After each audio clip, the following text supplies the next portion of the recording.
The jumper cables felt like ice in Jake Xavier's calloused hands as he pulled them from the bed of his beat-up Ford pickup. The morning sun barely cresting over the grocery store parking lot, where he'd stopped to grab milk and bread before his shift at the construction site. He'd noticed the sleek silver Mercedes with its hood up 3 spaces over, and even though he was already running 15 minutes behind, his father had raised him better than to ignore someone in trouble, especially when that someone was standing beside their car looking utterly lost in the early November chill. "Need a hand," Jake called out, his breath forming small clouds in the cold air as he approached the woman who stood staring at her engine like it might suddenly explain itself to her. She turned, and for a moment Jake forgot about being late, forgot about the $50 left in his checking account until Friday, forgot about everything except the striking woman before him. She had honey blonde hair pulled back in an elegant ponytail, wearing a cream-colored coat that probably cost more than his monthly rent, and eyes the color of winter sky that showed equal parts frustration and relief. "I would be so grateful," she said, her voice carrying a warmth that contrasted with the cold morning. "I have no idea what happened. It was fine yesterday, and this morning it just wouldn't start." "Probably the cold," Jake said, moving to position his truck nose to nose with her Mercedes. "These luxury cars can be finicky about temperature drops. I'm Jake, by the way." "Felicity," she said, wrapping her arms around herself. "Felicity Ellis, and I'm completely useless with cars, I'm afraid." Jake couldn't help but smile as he connected the cables. "Well, Felicity Ellis, that's what neighbors are for, even temporary parking lot neighbors." He noticed she wasn't wearing a wedding ring, then immediately chastised himself for noticing.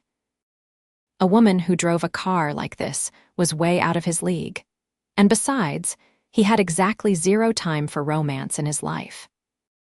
Between working construction 50 hours a week, taking care of his 6-year-old daughter Emma, and trying to keep their modest apartment clean and stocked with food, there wasn't room for anything else. "You're very kind," Felicity said as Jake fired up his truck. "Most people would have just walked by." "Not how I was raised," Jake replied, adjusting the connection on her battery. "Okay, try starting it now." The Mercedes purred to life immediately, its engine humming with that expensive sound that quality engineering produced. Felicity's face lit up with genuine gratitude, transforming her from merely beautiful to absolutely radiant. "You're a lifesaver," she said as Jake began disconnecting the cables. "Please, let me give you something for your trouble, or buy you breakfast. There's a diner right across the street." Jake glanced at his watch and winced. 20 minutes late now. But Tom, his foreman, would understand, and the mention of breakfast made his stomach growl. He'd skipped it to save time, planning to grab something from the vending machine at work. "I really should get going," he started to say, but Felicity's hopeful expression made him pause. There was something in her eyes that seemed almost lonely, despite her obvious wealth and polish. "But I guess I could spare 30 minutes. Let me just text my boss." The diner was the kind of place Jake rarely went anymore. One of those trendy spots with artisanal coffee and menu items that cost more than he liked to spend on a meal. But Felicity insisted, and when they settled into a booth by the window, he found himself relaxing despite the uncomfortable awareness of his worn work jacket and scuffed boots in the upscale environment. "So what do you do, Jake?" Felicity asked after they'd ordered, her hands wrapped around a cappuccino that came with actual art in the foam. "Construction," he said simply. "Mostly commercial buildings, some residential, whatever needs building or fixing, really." "That sounds satisfying," she said, and she seemed to mean it. "Creating something tangible with your own hands." "It has its moments," Jake agreed, thinking of the ache in his shoulders and the constant worry about getting enough hours. "What about you?" Felicity hesitated, and Jake caught something uncertain in her expression. "I work in real estate development," she said finally. "My family's company, we acquire properties, renovate them, flip them, or rent them out." "Must be doing well, judging by your car," Jake said, then immediately felt like an idiot for pointing out the obvious wealth disparity between them, but Felicity just smiled, though it didn't quite reach her eyes. The car was a gift from my father.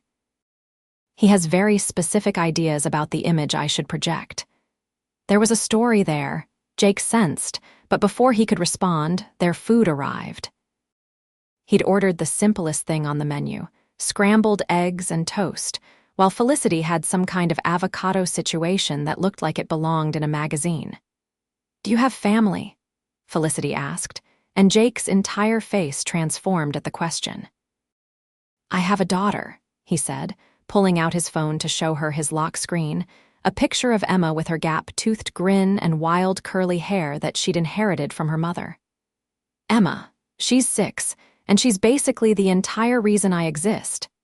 Felicity studied the photo with genuine interest. "She's beautiful. She has your eyes." "Poor kid," Jake joked, but he was pleased. "Her mom passed away 2 years ago, cancer, so it's just the two of us now." "I'm so sorry," Felicity said, and the sympathy in her voice sounded real, not the empty platitude he'd gotten used to hearing. "That must be incredibly hard." "We manage," Jake said, which was the truth, even if some days managing felt like barely surviving. "Emma's tough. Tougher than me, honestly. She was only 4 when Sarah died, but she handled it with more grace than I did." They fell into an easy conversation that surprised Jake with its naturalness. Felicity asked about Emma's interests, laughed at his stories about her insistence on wearing her princess costume to the grocery store, and shared surprisingly little about her own life beyond surface details. Jake found himself watching the way she tucked a strand of hair behind her ear, the way her nose crinkled slightly when she really smiled, and he had to keep reminding himself that this was just a friendly breakfast as a thank you, nothing more. "I should really get going," Jake said finally, noting that 45 minutes had somehow passed. "My foreman is probably wondering if I fell in a ditch." "Of course," Felicity said, and was it his imagination or did she look disappointed? "Thank you again, Jake. You really saved me this morning."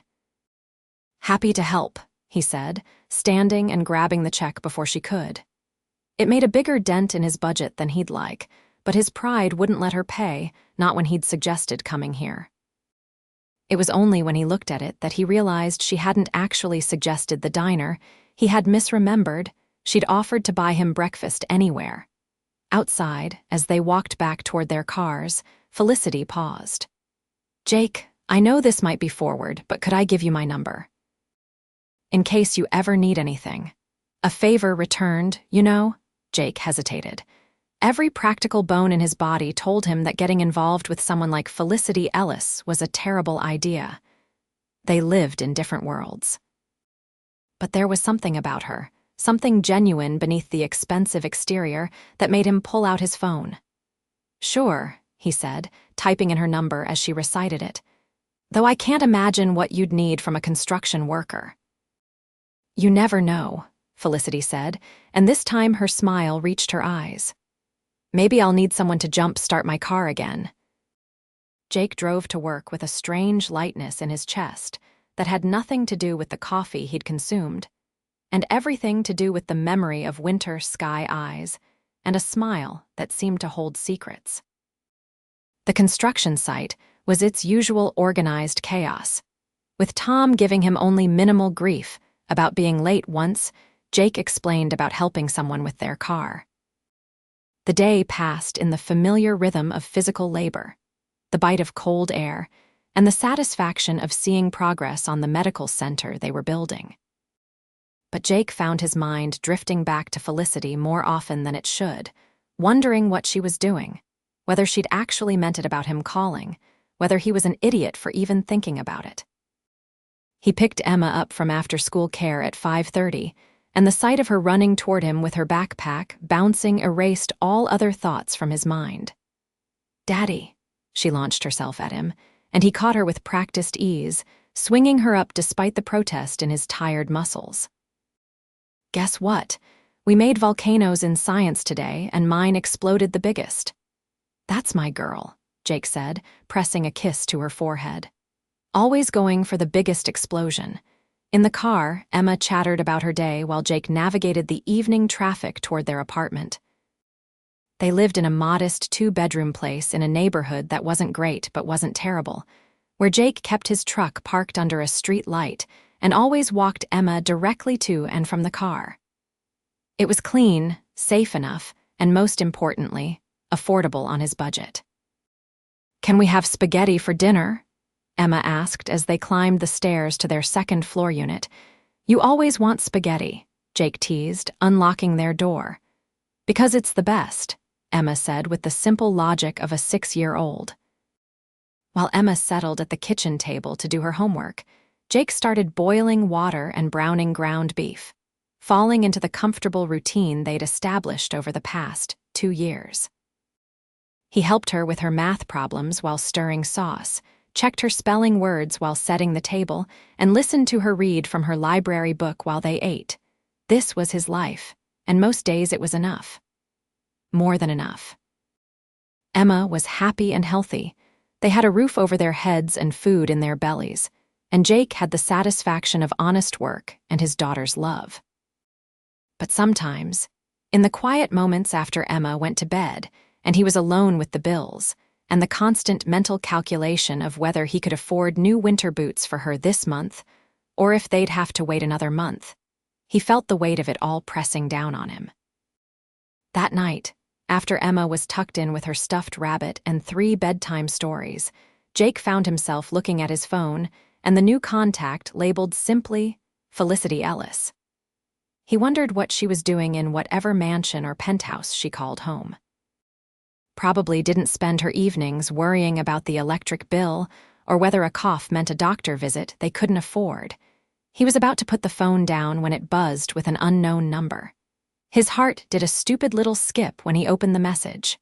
"Hi, Jake. It's Felicity. I just wanted to say thank you again for this morning.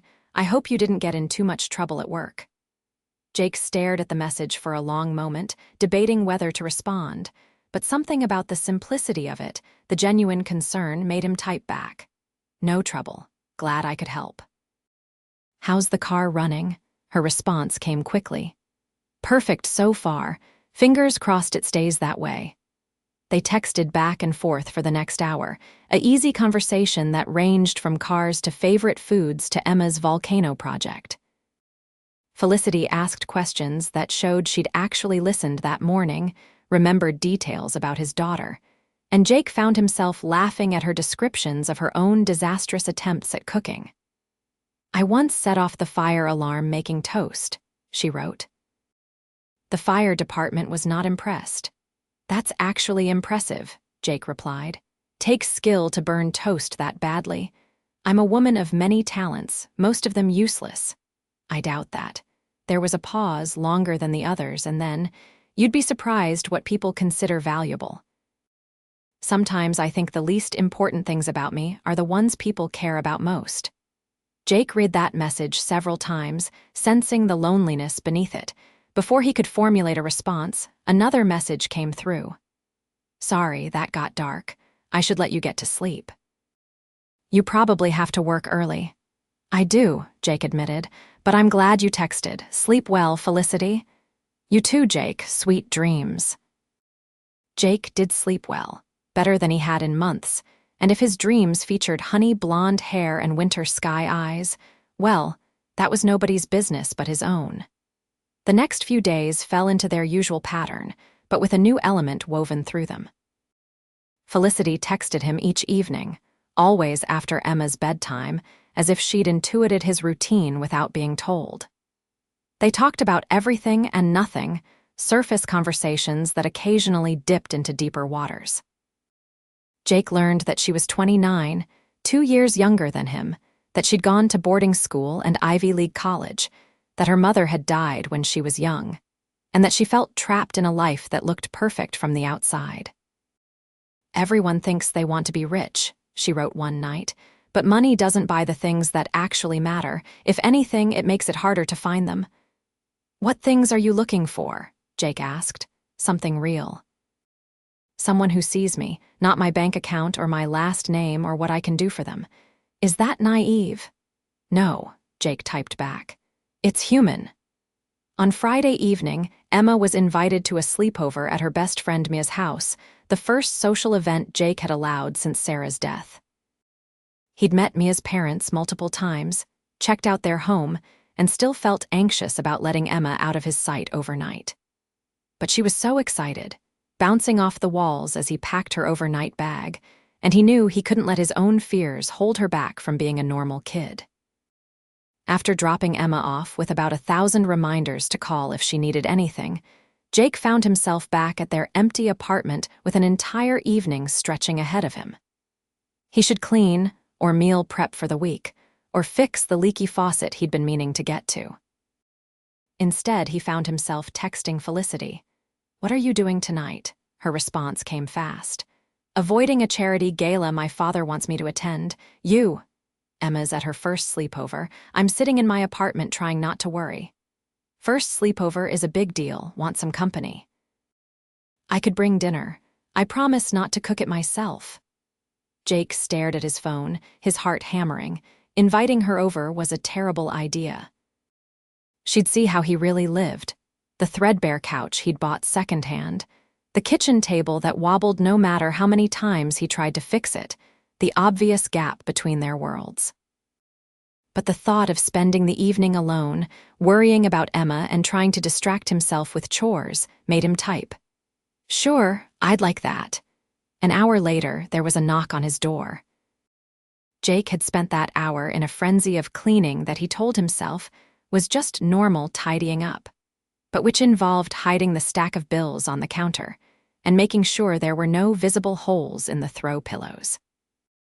He opened the door to find Felicity standing there in jeans and a simple sweater, her hair down around her shoulders, holding bags from an Italian place downtown that Jake had always wanted to try but never could justify the expense. "Hi," she said, and she looked almost nervous. "I wasn't sure what you liked, so I got a variety." "You didn't have to do all this," Jake said, stepping aside to let her in. "I wanted to," Felicity said, and then she was inside his modest apartment, and Jake waited for the moment when she'd realize the gulf between them and make some excuse to leave. But Felicity just set the bags on his kitchen counter and started pulling out containers. "This smells amazing." "I'm starving. I skipped lunch because my father wanted me to sit in on a meeting that was somehow both boring and infuriating." They settled on the couch with plates loaded with pasta, and Jake found himself relaxing as they ate and talked. Felicity fit into his space in a way he hadn't expected, curling up on the worn cushions like she belonged there, laughing at his stories about construction site mishaps, sharing her own frustrations about her work. "My father wants me to marry Jeffrey Carmichael," she said at one point, her voice tight. "He's been pushing for it for months. Jeffrey is the heir to a banking fortune, impeccable pedigree, completely insufferable. Are you going to?" Jake asked, and he was surprised by how much the answer mattered to him. "No," Felicity said firmly. "I'd rather die alone than marry someone I don't love just to merge two family fortunes, but my father doesn't understand that. He thinks love is a luxury, that practical considerations should come first." "What do you think?" Jake asked softly. Felicity turned to look at him, and the intensity in her eyes made his breath catch. "I think loving someone, really loving them, is the only thing that actually matters. Everything else is just noise." They were sitting close now, closer than Jake had realized, and the air between them felt charged with possibility. He could see the faint freckles across her nose, the gold flecks in her blue eyes, the slight parting of her lips. "Felicity," he started, but she was already leaning in, and then they were kissing, soft and tentative at first, then deeper as Jake's hand came up to cup her face and her fingers tangled in his hair. When they finally broke apart, both breathing hard, Jake rested his forehead against hers. "I can't offer you anything," he said quietly. "I'm barely keeping my head above water most days. I've got a kid and a mountain of responsibilities and about $50 in my checking account until next Friday. You deserve someone who can give you the world." "The world hasn't been particularly kind to me," Felicity whispered back. But you helped me jumpstart my car on a cold morning when you were already late for work. You texted me back when you could have ignored me. You see me, Jake. The real me. That's worth more than all the money in the world. They kissed again, and Jake let himself fall into her, pushing aside all the very reasonable objections his brain was trying to raise. When Felicity's hands slipped under his shirt, tracing the muscles earned from years of hard labor, he groaned softly. "Emma," he managed to say. "She could call. Then we'll stop if she calls," Felicity said, and her smile was mischievous and sweet at the same time. But until then. They made love on his couch, and then later in his bed, and Jake discovered that Felicity Ellis was passionate and funny and absolutely beautiful when she laughed, her guard completely down. She fit in his arms like she was made to be there, and when they lay tangled together afterward, Jake felt something in his chest that he'd thought died with Sarah. Not the same feeling because every love was different, but something just as powerful. Hope. "Stay," he whispered into her hair. "Okay," she whispered back, and they fell asleep wrapped around each other. Jake woke to his phone ringing at 7 in the morning. He fumbled for it, momentarily disoriented by the warm body pressed against his side, then remembered everything with a rush of pleasure and panic. "Hello." He answered groggily. "Daddy." Emma's voice was bright and happy. "I'm having so much fun. Can I stay for a few more hours? Mia's mom said they're making pancakes and then we can watch a movie." "That's fine, sweetheart," Jake said, relief flooding through him. "I'll come get you after lunch, okay?" "Okay, love you." "Love you too, Emma Bear." He hung up to find Felicity watching him with soft eyes. "She sounds happy." "She is," Jake said, reaching out to tuck a strand of hair behind her ear. "Listen, about last night, don't," Felicity interrupted, catching his hand and pressing a kiss to his palm. "Don't apologize or tell me it was a mistake. It wasn't, not for me." "Not for me either," Jake admitted. "But we need to talk about what this means. I have Emma to think about." "I can't bring someone into her life who's not going to stay." "I understand," Felicity said seriously. "I wouldn't want to hurt her. Jake, I know this is fast and probably crazy, but I feel something with you that I've never felt before. I'm not looking for a fling or a distraction." "I want something real." "So do I," Jake said. "But our lives are so different. Your father wants you to marry some banking heir. You drive a Mercedes. I clip coupons and shop at thrift stores." "None of that matters to me," Felicity insisted. "Money isn't real, Jake." "This," she placed her hand over his heart, "this is real. What I feel when I'm with you is real." They spent the morning together, making breakfast in Jake's tiny kitchen, talking about everything they needed to figure out. Felicity was adamant that she wanted to try to see where this could go, and Jake found his resistance crumbling with every kiss, every touch, every moment of connection between them. "I want to meet Emma," Felicity said. "When you're ready, when it feels right. But I want her to know me, to be part of this." "She's my whole world," Jake warned. "If you're going to be in my life, she comes first, always." "I wouldn't want it any other way," Felicity said. Over the next few weeks, Jake and Felicity fell into a relationship that felt both thrilling and terrifying. They were careful at first, meeting when Emma was at school or with her grandmother, taking things slow. But it quickly became clear that what was growing between them was serious and deep. Felicity started spending more time at Jake's apartment, fitting herself into the corners of his life with surprising ease. She learned to love his beat-up couch and his wobbly table, brought groceries that she insisted were just things she'd bought too much of, and slowly, carefully, started appearing when Emma was around. The first time Jake introduced them, he was nervous enough to feel sick. They met at a park on a Saturday afternoon, keeping it casual and low pressure. "Emma, this is my friend Felicity," Jake said as his daughter eyed the newcomer with 6-year-old suspicion. "Hi, Emma," Felicity said, crouching down to Emma's level. "Your dad told me you made the biggest volcano in your class. That's so cool." Emma's expression thawed slightly. "It exploded really big. Mrs. Henderson said it was impressive." "I bet it was," Felicity said. "I always wanted to make a volcano, but I never got to." Do you think you could teach me sometime?" And just like that, Emma was won over, chattering about baking soda and vinegar and food coloring while Felicity listened with genuine interest. Jake watched them together, his heart expanding in his chest, and thought maybe, just maybe, this could work. But the reality of their different worlds couldn't be ignored forever.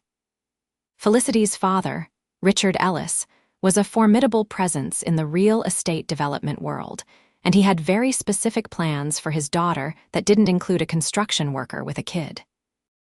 When Felicity finally told him about Jake, the fallout was immediate and brutal. "You're throwing away your future for some blue-collar nobody." Richard's voice came through Felicity's phone, loud enough for Jake to hear from across her apartment, where he'd come to help her fix a leaky pipe under her kitchen sink. "I didn't pay for the best education money could buy, so you could slum it with some handyman." "Dad, you don't understand," Felicity said, her voice tight with anger. "Jake is kind and real, and he makes me happy. Isn't that worth anything?" "Happiness is a fairy tale," Richard snapped back. "Security, status, legacy, those are what matter. This infatuation will pass, and you'll realize what you're giving up." "I'm not giving up anything," Felicity said. "I'm choosing something better than the cold, empty life you want for me." The call ended badly, with Richard issuing an ultimatum. Break it off with Jake, or lose her place in the family business and the trust fund that came with it. Felicity looked pale and shaken when she hung up, but her jaw was set with determination. "He'll come around," she said, but Jake could hear the uncertainty beneath it. "Felicity, maybe he's right," Jake said quietly. "Not about me being a nobody, but about the practical stuff. I can't give you the life you're used to. What happens when you get tired of playing house in my cramped apartment? When you realize what you gave up? Stop it," Felicity said fiercely, crossing to him and grabbing his hands. "Stop trying to push me away because you're scared. I'm scared too, but I love you, Jake. I love you and I love Emma, and I'm not going anywhere." It was the first time either of them had said it out loud, and the words hung in the air between them, enormous and terrifying and wonderful. "I love you too," Jake said, pulling her close. "God help me, I do. But I need you to be sure, because Emma's already getting attached, and if you leave—" "I'm not leaving," Felicity promised. "Whatever comes, we'll face it together." But Richard Ellis wasn't done. Over the next month, he launched a campaign to break them up that was both subtle and devastating.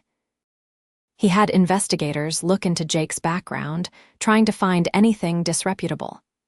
He blocked Felicity from major projects at work, sidelining her in meetings. He made it clear to their social circle that anyone who associated with Felicity during this regrettable phase would be considered disloyal to the Ellis family. The pressure took its toll. Felicity started losing weight, dark circles appearing under her eyes from stress and lack of sleep. Her father increased his demands, throwing more work her way while simultaneously undermining her authority, making her prove herself over and over while dangling the threat of disinheritance over her head. Jake hated seeing her suffer. More than once, he suggested they take a break, that she needed to figure things out with her family without him complicating everything. But Felicity refused, clinging to their relationship like a lifeline. "You're the only real thing in my life," she told him one night after a particularly brutal day at work. "Everything else is games and politics and fakery. But this, us, it's real. Don't take that away from me." Emma, observant in the way of children, picked up on the tension. "Is Felicity sad?" She asked Jake one evening while they were making dinner. "A little," Jake admitted. "She's having some troubles with her family. We should make her cookies," Emma decided with the straightforward problem-solving of a 6-year-old. "Cookies make everyone feel better." So they made cookies, and when Felicity came over later that evening, Emma presented them with such pride and earnestness that Felicity burst into tears. "Happy tears," she insisted, pulling Emma into a hug, but Jake saw the weight she was carrying. Things came to a head 3 months into their relationship.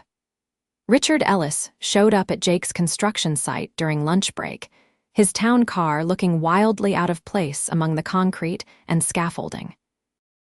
"Mr. Xavier," Richard said, approaching with the kind of confidence that came from never being told no. "We need to talk." Jake set down his sandwich and stood, very aware that his coworkers were watching with interest. "Mr. Ellis." "I'll make this simple," Richard said. "You're not good enough for my daughter. You never will be. But I understand that young women sometimes need to make mistakes to learn from them. So here's my offer. I'll pay you $50,000 to walk away. End this relationship, disappear from Felicity's life, and let her get back to reality." The amount was staggering, more money than Jake had ever seen in one place. It would pay off the last of Sarah's medical bills, put aside a solid college fund for Emma, give them breathing room he'd never had. For one brief, shameful moment, he was tempted. Then he thought of Felicity's laugh, the way she read bedtime stories to Emma in funny voices, how she fit in his arms like she belonged there. He thought about what teaching Emma that love had a price tag would mean. "No," Jake said firmly. Richard's expression hardened. 100,000. "No, you're a fool," Richard said coldly. "That money could change your life." "My life already changed," Jake said, "the day I met your daughter, and no amount of money is worth giving that up." Richard studied him for a long moment, then nodded slowly. It wasn't approval exactly, but perhaps a grudging respect. "She'll get hurt," he said finally. "Life isn't a fairy tale, Mr. Xavier. Reality will set in eventually." "Maybe," Jake agreed, "but that's for us to figure out, not you." After Richard left, Jake's hands were shaking. He called Felicity immediately, needing to hear her voice to anchor himself in the choice he'd made. "He offered me money to leave you," Jake said without preamble when she answered. There was a long silence on the other end. "How much?" "Does it matter? Did you take it?" "Of course not," Jake said, hurt that she'd even ask. "I'm sorry," Felicity said, and she sounded close to tears. "I'm so sorry. He had no right." "He's your father," Jake interrupted. "He's trying to protect you in his own messed-up way." "But Felicity, we need to figure this out. I can't be the reason you lose your family." "You're not," Felicity insisted. "He's doing this to himself. Jake, I've been thinking, I'm going to quit. Leave the family business, strike out on my own. I have some money saved, enough to start small. I could do real estate consulting, help people find affordable housing instead of just flipping properties for profit. Something that actually matters." "You don't have to do that," Jake said. "I want to," Felicity said firmly. "I've been miserable at Ellis Development for years. My father's vision and mine have never aligned. This has just forced me to finally do what I should have done long ago." She gave her notice the next day, and Richard's reaction was predictably explosive. He threatened to cut her off completely, to contest the small trust her mother had left her, to make her professional life difficult through his connections. But Felicity held firm, and Jake had never admired anyone more than he did watching her stand up to her father's intimidation tactics. "He'll come around eventually," Felicity said, though she looked heartbroken by the rift. "Or he won't, but I can't live my life for him anymore." Without the family business, Felicity threw herself into building something new.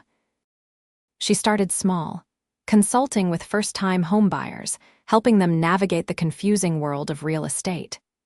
She rented a tiny office space and worked 12-hour days, building a client base through word of mouth and sheer determination. Money was tight, tighter than she'd ever experienced. The trust from her mother wasn't accessible yet due to legal complications Richard had introduced, and her savings dwindled faster than expected. For the first time in her life, Felicity had to budget, to choose between expenses, to understand the constant mental calculation that had been Jake's reality for years. "I don't know how you do this," she said one night, staring at her laptop screen and the spreadsheet tracking her dwindling funds. "The stress of never quite having enough. You get used to it," Jake said, rubbing her shoulders, "and you learn to celebrate the small victories. Emma needs new shoes. That's a win. The electric bill is 50 cents cheaper than last month. Party time." "It's not funny," Felicity said, but she was smiling despite herself. It kind of is, Jake said. Welcome to the real world, Felicity Ellis. But he helped where he could, showing her how to shop sales, where to find good deals, how to stretch a dollar.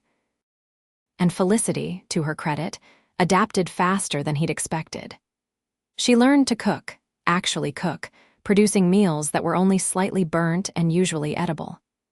She shopped at thrift stores and discovered the satisfaction of finding a perfect blazer for $10. She stopped looking at price tags on everything and started asking herself if she really needed something or just wanted it. And through it all, their relationship deepened and strengthened. They became a team, supporting each other through the struggles. Jake helped Felicity with her business, using his construction knowledge to advise her clients on property conditions and renovation costs. Felicity helped Jake with Emma, picking her up from school when he got stuck late at a job site, helping with homework, attending her school play when Jake couldn't get the afternoon off. Emma flourished with Felicity in her life. She started calling Felicity Lissy, which melted both of their hearts, and would ask when Lissy was coming over if she hadn't seen her in a few days. They baked together, did art projects, read books, and slowly but surely became their own little family unit. 6 months after they'd met in that parking lot, Jake knew what he wanted to do. It was fast, maybe too fast, but he'd learned from Sarah's death that life was short and you couldn't waste time on fear. He started saving, putting aside every spare dollar he could, which wasn't much but added up slowly. He asked Emma first, one evening while they were having their nightly routine of reading before bed. "Emma Bear, I want to ask you something important," Jake said, setting down the storybook. "Okay," Emma said, giving him her full attention in that solemn way she had when she knew something was serious. "How would you feel if Lissy became part of our family? Like, officially, if she moved in here with us and we all lived together?" Emma's eyes went wide. "Like she'd be my new mommy." "Not exactly," Jake said carefully. "Nobody could replace your mom, and Lissy wouldn't try, but she could be someone who loves you and takes care of you, like an extra parent. Would that be okay?" Emma thought about it with the gravity of someone making a major life decision. "Will she still make cookies with me?" "I'm sure she will, and read funny voices, definitely." "Then yes," Emma decided. "I want Lissy to stay forever." Jake's next step was harder. He needed to talk to Richard Ellis, not to ask permission exactly, but because he understood that whatever happened, Richard was Felicity's father, and family mattered. He called and was surprised when Richard agreed to meet him, suggesting a bar downtown that was nice enough to be respectable, but not so fancy that Jake would feel completely out of place. Richard was already there when Jake arrived, looking older than he had at the construction site, some of the fight gone out of him. They shook hands and ordered drinks, and for a few minutes, neither spoke. "My daughter is stubborn," Richard said finally. "Gets it from her mother. Once she makes up her mind about something, that's it." "I've noticed," Jake said with a slight smile. "I had you investigated," Richard continued. "Thoroughly. You have no criminal record, no debts beyond medical bills from your late wife's illness, no vices to speak of. Your daughter is well cared for, happy, thriving. Your coworkers and supervisors all speak highly of you. You're apparently exactly what you appear to be, a decent man trying his best." "Was that supposed to be a compliment?" Jake asked. "I suppose it was," Richard said, and he looked surprised by his own admission. "Mr. Xavier, Jake, I've spent the last 6 months waiting for my daughter to realize her mistake and come home. Instead, she's thriving. Her business is growing. She's happy in a way I haven't seen since before her mother died. And every time I see her, she talks about you and your daughter like you hung the moon." "I love her," Jake said simply. "I love her, and I want to marry her, and I'd like your blessing, even though I know I have no right to ask for it." Richard was quiet for a long time, staring into his whiskey. "Her mother would have liked you," he said finally. "Catherine always said I focused too much on status and not enough on character. She'd tell me I was an idiot for trying to keep Felicity from someone who makes her happy." I can't give her the life she grew up with, Jake said honestly. We'll probably always struggle financially. But I can promise I'll love her every day for the rest of my life, and I'll work myself to the bone to give her and Emma everything they need. I believe you, Richard said, and he extended his hand. You have my blessing, and Jake, I'm sorry, for the ultimatum, the investigators, the money. I was trying to protect her, but I was really just trying to control her. She's worth protecting, Jake said, shaking Richard's hand. We agree on that much. The ring was simple, a small diamond on a silver band that Jake had saved for 3 months to buy. It wasn't much, nothing compared to the rocks he'd seen on the fingers of women in Felicity's former social circle, but it was earned with honest work and given with complete love. He planned to propose at the apartment, somewhere familiar and comfortable, but Emma had other ideas. You should do it at the park, she insisted. Where we all met, that's where our family started. So the next Saturday, Jake took both Emma and Felicity to the park, telling Felicity they were just having a nice family day out. Emma was vibrating with excitement, barely able to contain the secret, and Jake was terrified that his daughter would blurt it out before he had a chance. They had a picnic lunch on a blanket, and Jake watched Felicity and Emma together, laughing over something silly, and thought his heart might explode from how full it felt. When Emma ran off to play on the swings, giving him the signal they'd practiced, Jake turned to Felicity. So I've been thinking, he started, and his voice was shakier than he'd like. That's dangerous, Felicity teased, but her smile faded when she saw his expression. Jake, what's wrong? Nothing's wrong, Jake said, pulling the small box from his pocket. Everything's right, actually. More right than I thought my life could be after Sarah died. You came into my world like this force of nature, this beautiful, kind, stubborn woman, and you changed everything. Felicity's hand came up to cover her mouth, tears already forming in her eyes. You love my daughter like she's yours, Jake continued. You fit into our lives like you were always meant to be there. You make me laugh, you drive me crazy, you inspire me to be better. And I don't have much to offer you, Felicity. No mansion or fancy cars or exotic vacations. But I can offer you my heart, completely and forever. Will you marry me? He opened the box, and the small diamond caught the sunlight. Yes, Felicity breathed. Yes, absolutely yes. Jake slipped the ring on her finger, and then she was in his arms, kissing him while Emma cheered in the background, having abandoned the swings to watch the proposal. Did she say yes? Emma called out, running over to them. She said yes. Jake confirmed, and Emma launched herself at Felicity, wrapping her arms around her waist. Now you're going to be my Lissy forever, Emma said, and Felicity picked her up, holding her tight while tears streamed down her face. Forever and ever, Felicity promised. They decided on a small wedding. Wanting something intimate and meaningful rather than the elaborate affair, Richard offered to host. They were married 3 months later in the same park, where Jake proposed, with Emma as the flower girl and Jake's construction crew filling the groom's side, while Felicity's small but loyal group of friends sat on the bride's side. Richard attended, walking his daughter down the aisle with tears in his eyes, and when the officiant asked who gave this woman to be married, Richard said clearly, "Her mother and I do," acknowledging Catherine in a way that made Felicity sob. The ceremony was simple but perfect.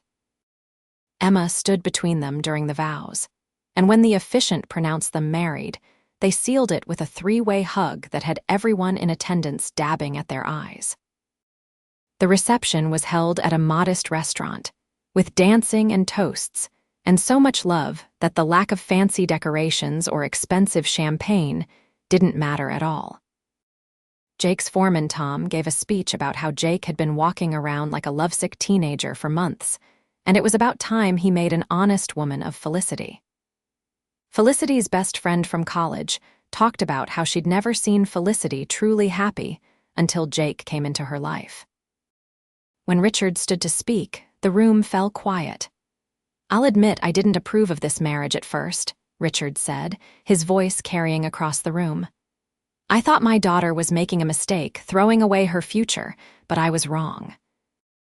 Jake Xavier is one of the finest men I've ever met, and watching them together, seeing how he loves my daughter and she loves him, I realize that Felicity's future is brighter than I ever could have planned for her. Welcome to the family, Jake. Take care of my girl. Jake stood and shook Richard's hand, and it felt like a real new beginning. Felicity moved into Jake's apartment, and they quickly realized the two-bedroom place was too small for their growing family. With both their incomes combined, they could afford something bigger, though still modest. They found a small house in a family-friendly neighborhood, 3 bedrooms with a yard where Emma could play. It needed work, but Jake could handle most of the repairs himself, and Felicity was learning. Richard, in a gesture that surprised everyone, offered them a substantial check as a wedding gift. Jake was ready to refuse out of pride, but Felicity stopped him. "It's not charity," she said gently. "It's my father trying to make amends the only way he knows how. Let him do this, Jake." So they accepted, and the money became the down payment on their house, making the mortgage manageable on Jake's and Felicity's combined incomes. They moved in on a sunny Saturday in April, exactly 1 year after they'd met in that parking lot, and Jake carried both his daughter and his wife over the threshold, making them both laugh. Felicity's business continued to grow, and she hired an assistant to help manage her expanding client base. She specialized in helping working-class families find affordable homes, using her knowledge and connections to fight for people who couldn't always fight for themselves. It wasn't as lucrative as Ellis Development, but it was meaningful in a way her old job never had been. Jake got a promotion at work, moving into a supervisor role that came with better pay and slightly better hours. He still worked with his hands, still came home with sore muscles and dirty clothes, but he had more stability and the promise of continuing advancement. Emma thrived in their new home, making friends in the neighborhood and settling into her new school. She started calling Felicity Mom, naturally, without anyone prompting her, and the first time it happened, both Jake and Felicity had to excuse themselves to cry happy tears in the kitchen. 2 years after their wedding, Felicity told Jake she was pregnant. He'd been replacing a light fixture in Emma's room when she appeared in the doorway with tears streaming down her face and a positive test in her hand. "We're having a baby," she said, and Jake nearly fell off the ladder in his rush to get to her. "Are you serious?" he asked, gathering her into his arms. "So serious," Felicity laughed through her tears. "We're going to have a baby, Jake."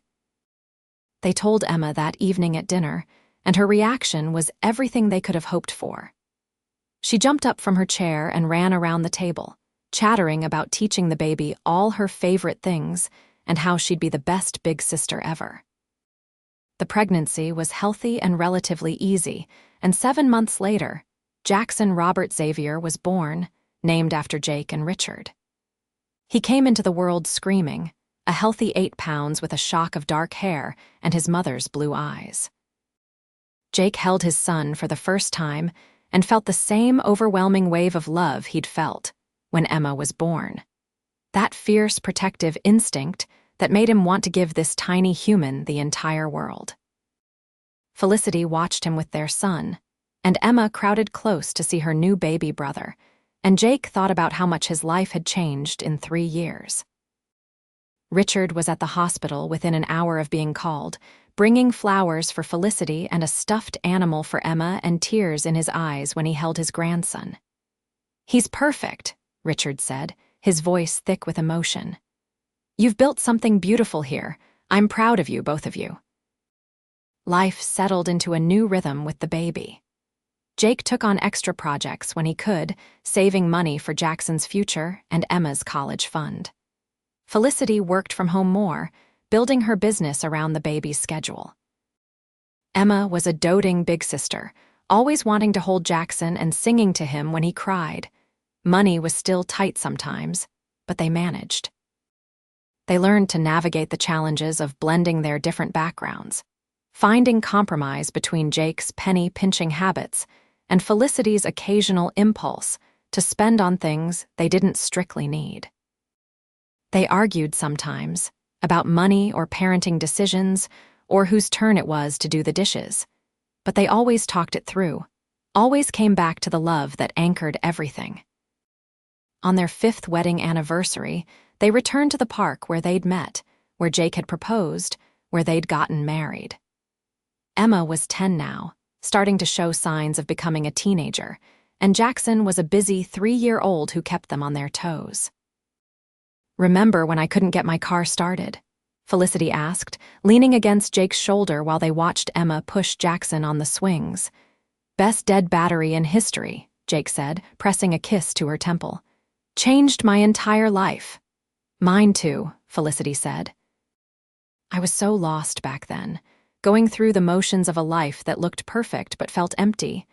Then this handsome construction worker with kind eyes offered to help me, and everything changed." "I thought you were way out of my league," Jake admitted. "Actually, I still think that sometimes." "Well, you're wrong," Felicity said firmly. "We're exactly where we belong, together." "Together," Jake agreed. Emma called out for them to come push the swings, and they walked over hand in hand, their family complete and their love tested and proven through years of challenges and joy. The struggling dad, who'd helped a stranded woman on a cold November morning, had found something more valuable than any amount of money. A true partnership, a love built on respect and honesty and commitment, and a family that chose each other every single day. Years continued to pass, bringing new challenges and celebrations. Emma graduated from high school with honors and earned a scholarship to study engineering, making Jake burst with pride. Jackson started kindergarten, showing the same stubborn determination his mother had and the gentle kindness his father possessed. Felicity's business grew into a full-fledged real estate firm that focused on affordable housing development, partnering with nonprofits to create solutions for working families. She hired a staff of 12 and became known throughout the city for her ethical practices and commitment to helping people rather than just making profits. Richard, having finally retired, became one of her biggest supporters and advocates, using his connections to open doors for her projects. Jake eventually started his own small construction company, specializing in renovations and repairs for homeowners who couldn't afford the big contractors. He employed a crew of 6, many of them guys he'd worked with for years, and built a reputation for honest work at fair prices. The business wasn't making them rich, but it was sustainable and meaningful, and Jake came home every night proud of what he'd built. They added a room to the house when Emma went to college, creating a home office for Felicity that looked out over the backyard. They adopted a rescue dog that Jackson named Biscuit. They took modest vacations to the beach each summer, piling into their sensible minivan with snacks and audiobooks for the drive. Richard became a fixture in their lives, showing up for Sunday dinners and school events, slowly learning to show affection in ways beyond writing checks. He built a genuine relationship with Emma and Jackson, and he and Jake developed an unexpected friendship built on respect and their shared love for Felicity. On their 10th wedding anniversary, Jake and Felicity renewed their vows in the same park, surrounded by the family and friends who'd watched their love story unfold. Emma stood as Felicity's maid of honor, and Jackson as Jake's best man, both beaming with pride. 10 years ago, I married my best friend, Jake said during the ceremony. The woman who saw past the scared, struggling single dad to the man I could become with her support. You've given me a life more beautiful than I ever imagined possible. Here's to 10 more years, and 10 after that, and every day beyond. You saved me, Felicity said, her voice strong despite the tears. Not just by jumping my car that cold morning, but by showing me what real love looks like. Love that works and compromises and shows up every single day. Love that builds a home and a family and a life worth living. I choose you, Jake Xavier, today and always. They kissed while their family cheered, and Emma snapped photos on her phone, and Jackson declared loudly that kissing was gross, but he guessed it was okay since it was their anniversary. That night, after the party had ended and the kids were asleep, Jake and Felicity sat on their back porch, watching the stars and holding hands. "Do you ever regret it?" Jake asked quietly. "Giving up the money, the status, the easy life?" "Not for a second," Felicity said without hesitation. "You know what I regret? All those years I wasted being miserable, thinking that was just how life was supposed to be. You taught me that love is supposed to feel like coming home. That family is what you build, not just what you're born into. That wealth is measured in laughter and memories and moments like this, not dollars in a bank account." "We've done okay," Jake said, squeezing her hand. "Haven't we?" "We've done better than okay," Felicity corrected. "We've built something real and true and lasting. We've raised amazing kids. We've supported each other's dreams. We've loved each other through the hard times and the good times. I'd say we've done pretty damn great." "Pretty damn great," Jake agreed, pulling her close and thinking about the jumper cables in his truck that had started this whole journey. The best decision he'd ever made was to stop and help a stranded woman on a cold November morning, and every day since had been a gift he never took for granted. Inside the house, their children slept safe and loved. Around them, the neighborhood was quiet and peaceful. And on that porch, under the stars, two people who'd found each other across the divide of different worlds held each other and knew they were exactly where they belonged. The years ahead would bring more challenges and more joy, grandchildren eventually and new adventures, and the comfortable deepening of love that came with time. But on that anniversary night, they had everything they needed. Each other, their family, and the unshakable foundation of a love that had proven itself real and lasting against every test.